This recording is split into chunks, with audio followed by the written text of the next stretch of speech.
Hola a todos, mi nombre es Jason Sierra, bienvenidos a este video podcast. Es video porque quiero mostrar algunas fotografías que tengo aquí ya para mostrarles y van a ver por qué. Bueno, el día de hoy vamos a analizar los 4 puntos plateados de la lectura, cultura visual y guerras civiles, continuidades y contradicciones colombianas.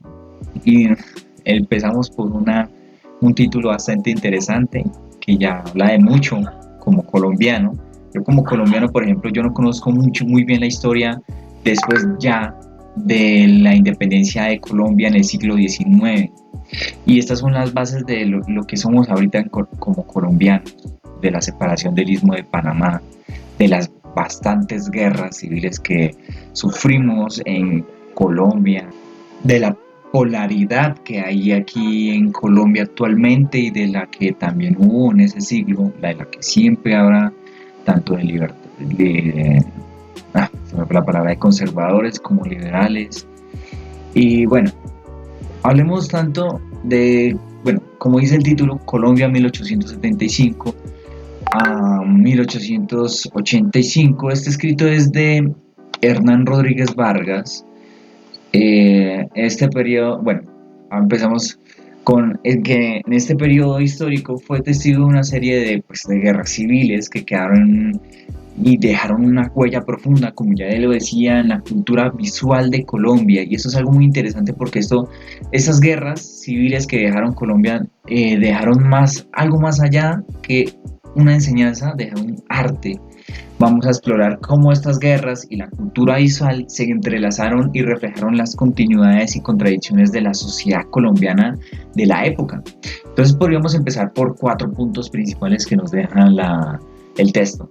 El punto 1 es una cierta lógica de la promoción nacional que hace visibles sus contradicciones. El primer punto nos habla de cómo la cultura visual se utilizó para promover la idea de una nación colombiana, unida y próspera. Y esto es algo que es bastante contradictorio y me da mucha risa porque llevamos este problema desde hace mucho tiempo, porque ya hemos hablado de la falta de identidad como colombianos. Pero sin embargo, esta imagen de unidad está plagada de contradicciones, ya que el país está dividido por conflictos políticos y sociales. Y acá hay algo muy interesante. Voy a cambiar aquí hay algo muy interesante, que es una obra de arte de la que nos habla, que ejemplifica esta contradicción, que es el cuadro La Batalla de Boyacá, de Francisco Antonio Cano. Este cuadro representa la victoria de los patriotas colombianos sobre los españoles de la batalla de Boyacá. Esto es del siglo XIX, compañeros y escuchas que me están escuchando en este preciso momento. Un hito en la independencia, pero al mismo tiempo muestra la violencia y el sufrimiento de la guerra. Bueno, como pueden ver, este problema de la polaridad en Colombia, que se expresa mucho el arte de la guerra y la violencia, lo vemos en todo el siglo XIX. Vemos los cambios de nombre, el federalismo, la lucha entre conservadores y liberales, del conservatorismo, del federalismo, de los cambios políticos que quieren generar. De hecho, la separación de la Gran Colombia, esto es algo que recalco mucho, la separación de la Gran Colombia fue dada por el centrismo de los conservadores, que fue su principal pilar ideológico, digámoslo así, y lo que generó la separación de la Gran Colombia. Por eso mismo se inició en una época, en la mitad del siglo XIX, el famoso, no sé si alguno de mis escuchas lo saben, pero nosotros nos alcanzamos a llamar Estados Unidos de Colombia, porque pasamos a ese federalismo. Queríamos volver a ser un estado federal donde cada estado podría tener control sobre sus territorios. Pero eso es que se separó Ecuador y Venezuela, porque quería ser estados más autónomos, no centralistas, no que todo estuviera centrado en Bogotá. Dos, la formación de una cultura visual que se lee en clave internacional. Bueno, este título es bastante interesante y es del punto número 2 del que nos deja pues el texto de Hernán Rodríguez Vargas. El segundo punto destaca cómo la cultura visual de este periodo estuvo, digámoslo así, influenciada por tendencias internacionales, esto se refleja en la adopción de nuevos estilos artísticos como el realismo y el romanticismo, que son estilos artísticos bastante importantes de esa época. Un ejemplo de esta influencia internacional es el cuadro La Voluntaria de Ricardo Acevedo Bernal. Esta pintura, déjenme, perdón, voy a pasar esto. Esta pintura, bueno, refleja, representa una mujer colombiana que se une al ejército para luchar por lo que es su futuro país, inspirada en obras europeas como Mujeres Guerreras de la Revolución Francesa. De hecho, aquí tengo el nombre de Artemisa Genlinsky, pintora barroca donde italiana, que tuvo su formación artística, que comenzó en un taller de su padre, que empezó a pintar y que pintó la muerte de Lucrecia. Bueno, sin más, sigamos con el punto número 3, que es bastante largo. De hecho, lo tengo aquí anotado, mis queridos oyentes. El imaginario del tiempo nacional en el que se impone un futuro desde un pasado común. Ojo con ese título. Al tiempo que este mismo se pone en cuestión por las diferencias que comportan los distintos conflictos civiles. Bueno, esto ya nos dice bastante de lo que vamos a hablar en este tercer punto. Si quieres lo podemos volver a leer. El imaginario del tiempo nacional que se impone un futuro desde un pasado común. El tercer punto, pues, podría decirse que nos habla como la cultura visual que se utilizó para construir un imaginario del tiempo nacional basado en un pasado común, valga la redundancia de nuevo, y un futuro compartido. Cuando hablamos de un futuro compartido lo hablamos como todo, como lo veamos, ¿sí? Yo les estoy dando mi opinión. Esto es un podcast, obviamente estoy dando la opinión de lo que estoy viendo y de lo que estoy leyendo. Sin embargo, podríamos decir que este imaginario también está enmarcado por las diferencias entre distintos grupos sociales y políticos del país. Hablamos de conservadores y liberales. ¿Listo?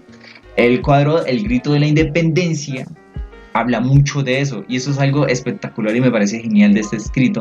Sobre todo las imágenes tan hermosas que he visto, me encantaría ir a un museo a mirarlas porque me parecen hermosas.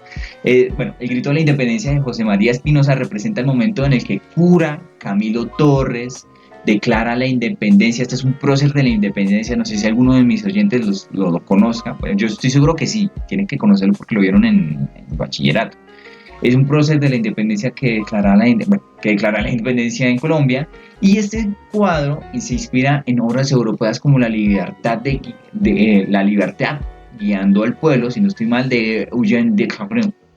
Bueno, vamos con el punto 4, y ese es el último y el más importante, del que se basa todo este texto y hasta el título del texto, que es la articulación de un discurso de nación que se ve, perdón, la articulación de un discurso de nación que se hace visible a través de la representación de la diferencia.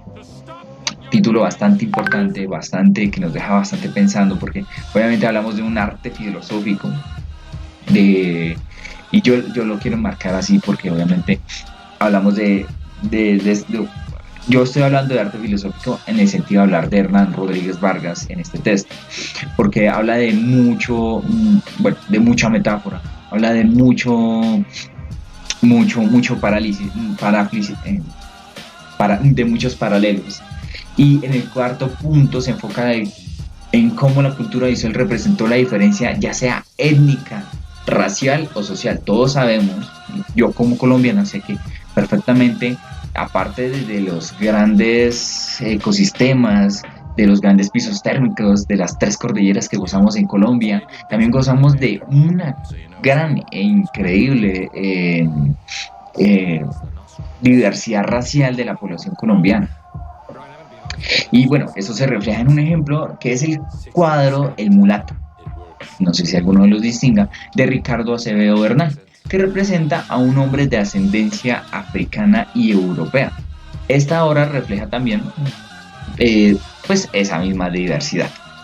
Y bueno, yo quiero que recalcar que para mí esa es la que más me gusta, porque digamos, eso refleja la identidad como colombiano y eso refleja muchas cosas, más allá de la época de la violencia que sufrimos, de la separación de Panamá, porque recordemos de que en 1885 se vio una rebeldía en el Istmo de Panamá que fue ocasionado por pues, las potencias extranjeras, más allá de la estadounidense, se dio pues por eso. Bueno, mis queridos oyentes, en conclusión, podríamos decir que yo tengo una conclusión muy simple, que es que en resumen, la cultura visual del siglo XIX en Colombia no solo es un reflejo de la época, sino también un testimonio de las contradicciones y continuidades que marcaron la historia de Colombia durante este periodo. A través de las obras de arte y la cultura visual podemos comprender mejor las tensiones y los cambios que experimentó la sociedad colombiana. Eh, sí, solo sería eso. Eh, la sociedad colombiana y se me fue el hilo. Y pues obviamente eso ocasionó lo que somos ahorita mismo.